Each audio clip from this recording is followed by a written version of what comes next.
大家好，欢迎来到我的频道。平时你有没有遇到这个问题？喜欢的大衣没有一个可装卸的毛皮饰边，这样怎么样把一个可装卸的毛皮饰边装到你喜欢的大衣上？今天我们就来处理这一个问题。这是从另外一个大衣拆出来的可装卸的毛皮饰边，我要把它装到这一个大衣上。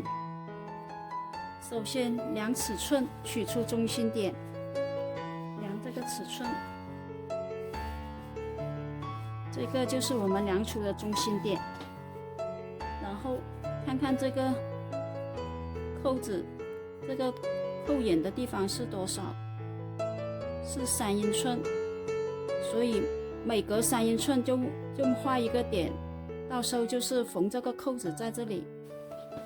3英寸，这是3英寸，1个、2个、3个、4个，所以一共顶9个扣子，下面就进行缝合扣子。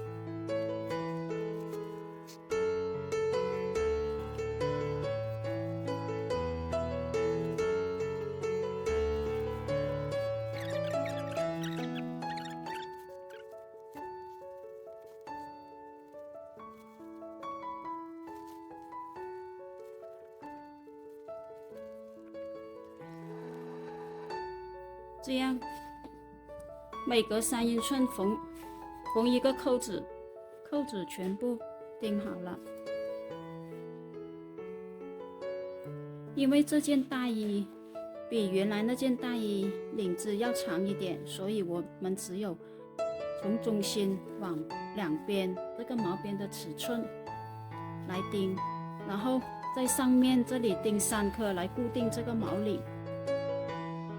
也是从中间取中间点，然后量这个毛领有多长，再确定外面的2点就可以了。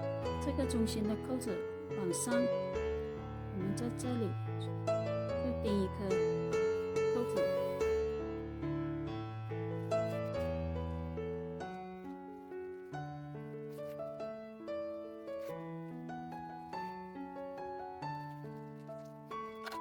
把它扣上去，看看效果怎么样。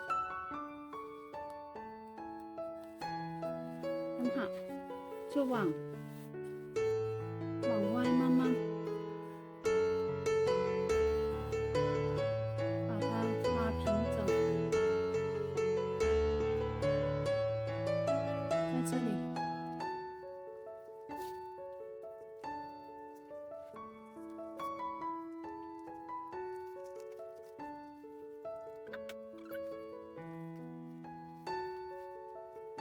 非常完美。再量另外一侧，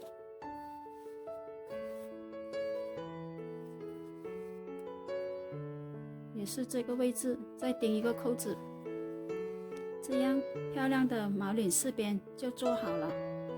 这样一条毛领饰边就可以放在2件大衣上。如果你喜欢我的频道，欢迎订阅、关注和点赞，谢谢大家。